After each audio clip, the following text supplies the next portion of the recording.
আসসালামু আলাইকুম। আমরা আমাদের শৈশবকালটা কাটিয়েছি ঘুম থেকে ওঠার পরপরই আমাদেরকে মক্তব শিক্ষার জন্য জাগানো হতো।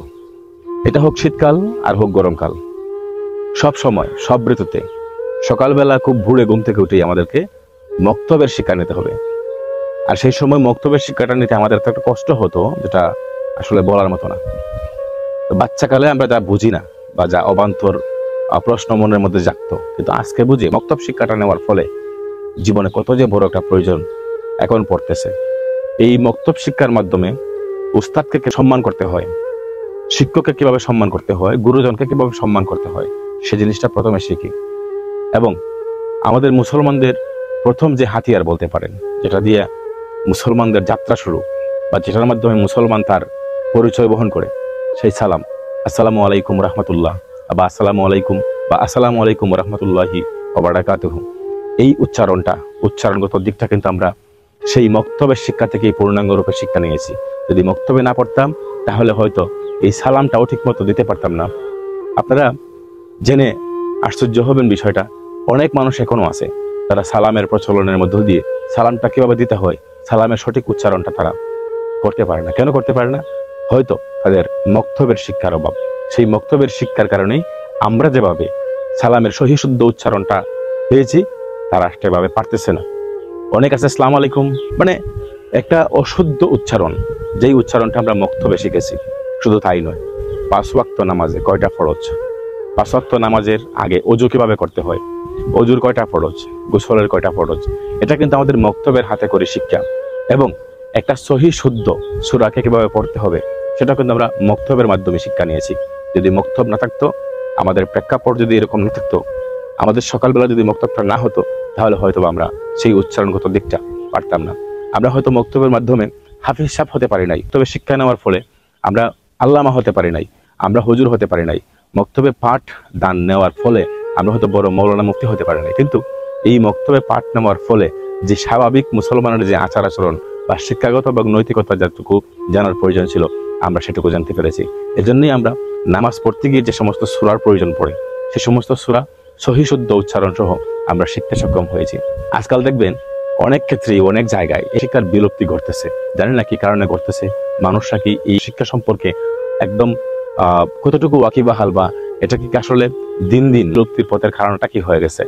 আমরা সকালবেলা যেভাবে ঘুম থেকে উঠতাম মক্তবে যাওয়ার জন্য, বাট এখন কিন্তু আমরা সকালবেলা দেখি ছাত্ররা প্রাইভেটে যায়, ছাত্রীরা প্রাইভেটে যায়, কোচিংয়ে যায়, আপনার কিন্ডারগার্টেনে যায়। এই সময়টা কিন্তু আমাদেরও ছিল, আমরাও কিন্তু কাটিয়েছি। মক্তবের শিক্ষাটা পূর্ণাঙ্গ রূপে আমরা নিতে সক্ষম হয়েছি।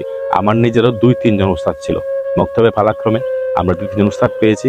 এবং আমরা কিন্তু মক্তবের শিক্ষার পাশাপাশি কিছু প্রাইভেট পড়ার আমাদের সুযোগ হয়েছে। যদিও পবিত্র কোরআনের পূর্ণাঙ্গ শিক্ষা নিতে আমরা পারি নাই, কিন্তু জীবনে চলার পথে, একটা মুসলমানের চলার পথে যেটুকু শিক্ষার প্রয়োজন ছিল সেই জাগতিক শিক্ষাটা আমরা, সেই সম্পূর্ণ শিক্ষাটা আমরা কিন্তু সেখান থেকে নিতে পেরেছি। আর নিতে পেরেছি বলেই অনেক সহিশুদ্ধ উচ্চারণ সম্পর্কে আমরা কিন্তু জানতে পেরেছি। আজও আমাদের এই সমস্ত উস্তাদদের, এই সমস্ত শিক্ষকদের আমরা যদি পেয়ে যাই, তাহলে কিন্তু আমরা এখনো তাদেরকে সালাম দিই, এগিয়ে সম্মান করি। এই যে সম্মান, এই যে ভক্তি, এই যে একটা শ্রদ্ধা মন থেকে আসে, তারা হয়তো বা সেদিন আন্তরিকতার সাথে শিক্ষা না দিলে আমরা হয়তোবা আজকে এতটা ডেভেলপ হতে পারতাম না, বা আজকে হয়তোবা ইসলাম সম্পর্কে সূচনা লগ্ন থেকে যে জ্ঞানটা আমাদের দরকার ছিল সেই জ্ঞানটা হয়তোবা আমরা পেতাম না। আমাদের সবচেয়ে বয়োজ্যেষ্ঠ আমাদের গ্রামের একজন হুজুর, যিনার নাম আমরা না নিলেই নয়, তিনি হচ্ছেন আমাদের বাবরু মেসাব। আমাদের কাছে উনি বাবরু মেসাব হিসেবে পরিচিত। উনি আমাদেরকে সহি শুদ্ধ উচ্চারণের ক্ষেত্রে এবং মক্তব শিক্ষাটা অনেক দরদ দিয়ে আমাদেরকে শিখিয়েছেন। শুধু দরদ দিয়ে শিখাননি, প্রয়োজনে তিনি আমাদেরকে শাস্তিও দিয়েছেন। তারপরেও আমরা এখনো তাদেরকে পেলে ভক্তির সাথে, সম্মানের সাথে, শ্রদ্ধার সাথে তাদেরকে স্মরণ করি এবং মনের সমস্ত ভালোবাসা তাদের জন্য উজাড় করে দিই।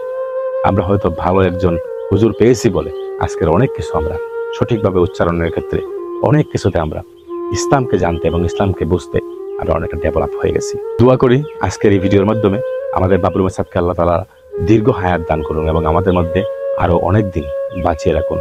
এই যে মক্তবের শিক্ষাটা বিলুপ্তির পথে বা হারিয়ে যাচ্ছে, সেই মক্তবের শিক্ষাটাকে আমরা এগিয়ে নিয়ে যেতে পারি এবং আস্তে আস্তে প্রত্যেকটা পাড়া মহল্লায় আমরা যেন সেই পাঠদানটা আবারও রাখতে পারি। আর নয়তো এমন একটা জাতি সামনে আসবে আমরা হয়তো উচ্চশিক্ষায় শিক্ষিত হতে পারবো, বাট আমরা ডেভেলপ হতে পারবো না। এবং এই দুনিয়ায় যদি শিক্ষা কার্যক্রমকে ডেভেলপ করতে চান, তাহলে সূচনা লগ্নেই মক্তবের কোনো বিকল্প নাই। আজকের ভিডিওর মাধ্যমে বলবো, যে যেখানে যে অবস্থা আছেন, মক্তবের জন্য কিছু করেন। এবং মক্তবের জন্য কিছু করাটা শুধু জাগতিক নয়, একটা সওয়াবের কাজ। এই মক্তবের জন্য আমরা সবাই এগিয়ে আসি, আর আস্তে আস্তে এই মক্তবটাকে আমরা ডেভেলপ করার চেষ্টা করি। তাহলে ভবিষ্যতে একটা প্রজন্ম আমরা রেখে যেতে পারবো, ইসলামিক প্রজন্ম। ভবিষ্যতে একটা প্রজন্ম থাকবে আমাদের, ইসলামিক প্রজন্ম, যেই প্রজন্মটা আমাদের কবরের সামনে গিয়ে সহি শুদ্ধভাবে কোরআন তেলাওয়াতের মাধ্যমে আমাদের কবরটাও জিয়ারত করতে পারবে। ভালো থাকবেন। আসসালামু আলাইকুম।